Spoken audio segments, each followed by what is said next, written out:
bonsoir dans cette troisième capsule qui va montrer la méthode pour convertir un nombre hexadécimal en un nombre décimal et un nombre décimal en un nombre hexadécimal, dans la suite de ce qu'on doit savoir faire vers la fin de cette séquence.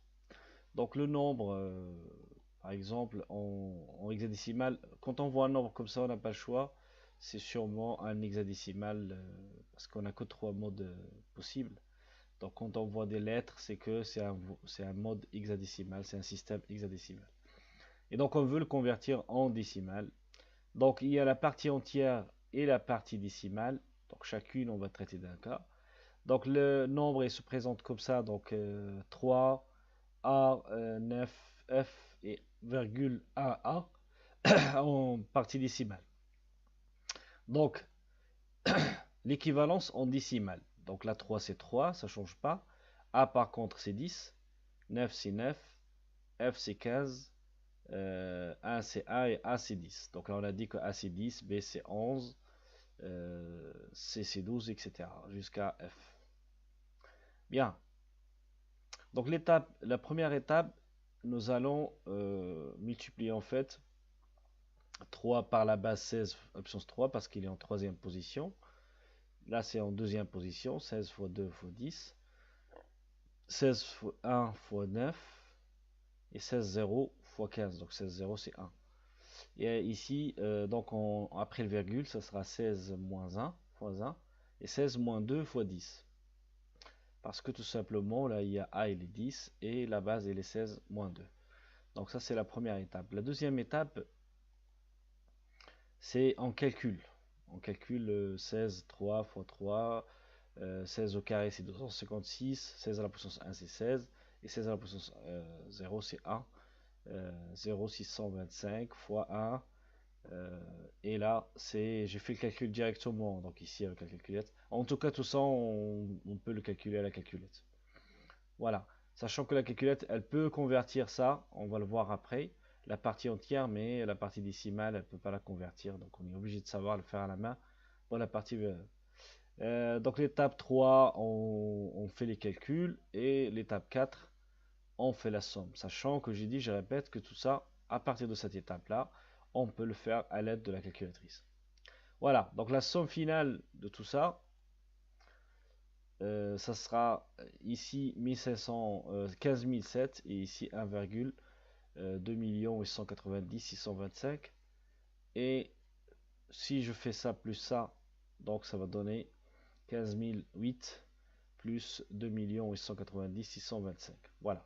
Donc ça c'est le nombre en décimale, l'équivalent de ce nombre en hexadécimal. Donc on voit bien que l'hexadécimal c'est un nombre compact. Voilà pour cette partie-là.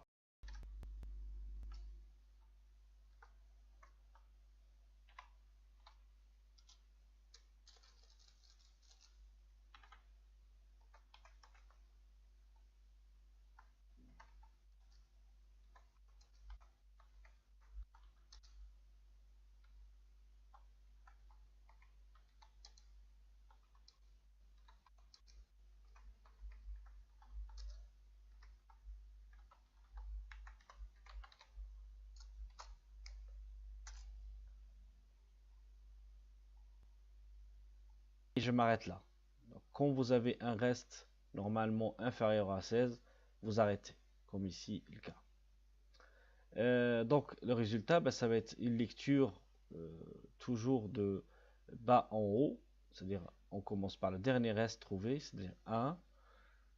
C, pourquoi C? Parce que 12, si on regarde sur le tableau, 12 ça correspond à 16 en hexadécimal.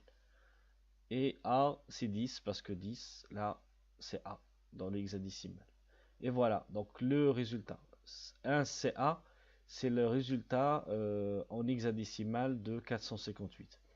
Alors maintenant, pour la partie décimale, on choisit une partie décimale 0,458 pour l'exemple. Donc cette fois, on va multiplier par 16.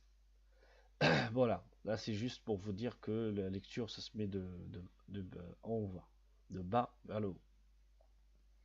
Si vous multipliez par 16 458, ça fait 7,328. Alors attention, je retiens 7.